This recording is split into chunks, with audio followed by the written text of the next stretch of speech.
Reflecting the growing importance of sustainability across the meetings and events industry, once again EIBTM has a dedicated sustainability zone, and I'm talking to one of the keynote speakers. Vincent, it's great to be in the Sustainability Corner here at EIBTM 2013. You're from Best Foot Forward. First of all, tell us about your organisation. Well, Best Foot Forward was founded in 1997 by the two co-founders, which were at the origin of the footprinting, ecological footprinting, carbon footprinting, and we have been growing since, growing strong. We have among all ourselves, we have more than 3,000 carbon footprints, 17 years of experience, 300 clients, very diverse, so it's a good position. And your main aim is to reduce people's carbon footprints, basically, or help them and train them into operating in a more sustainable way. Is that right? Yes, it is. So organization or events come to us not really knowing what methodologies they should go for. So we help them to get on the right path, and then they either do it themselves or we support them doing so.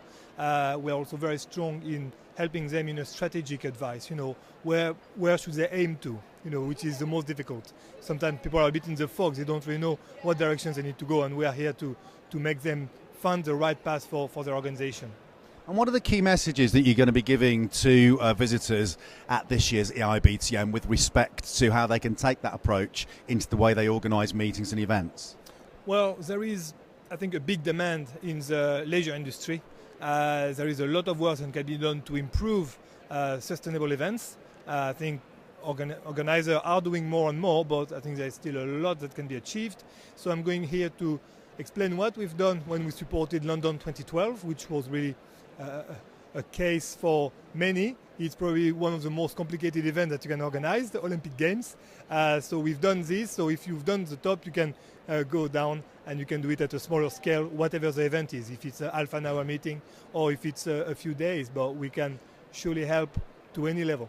And what were the key challenges you focused on with respect to the London Olympics?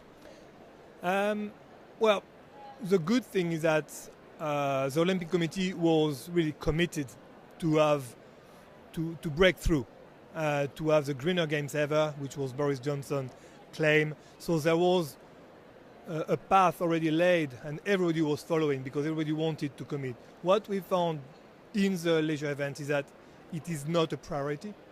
It has to become one because we've seen just this week, what happened in Malaysia, what happened again yesterday in Sardinia, climate change, floods, and it's all due to human activities. So we need to reduce this carbon emission a way or another. And sustainability is all about environment, which is the carbon, people, how can we make sure that events are still fun, and cost. So that's those three parameters that we need to tackle and make sure they are all on the right track. And what are the key learnings do you think that certainly organisers of much smaller scale events can take from the Olympics, apart from obviously having an overall commitment to sustainability? I know it's probably quite a difficult question to answer, but if you could pull out maybe 3 or 4 key learnings that event organisers could take forward with them on top of the commitment side, what would it be? Well, if we get back to people, planet, and profit, by having a right strategy, the big picture, it was a very green game compared to others. It costed less. So here we go, I'm talking now. And people had a lot of fun.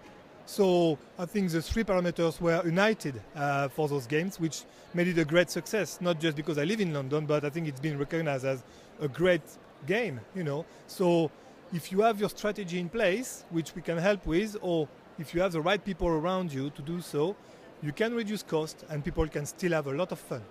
Vincent, very interesting. Thank you very much for talking to me. Likewise, pleasure.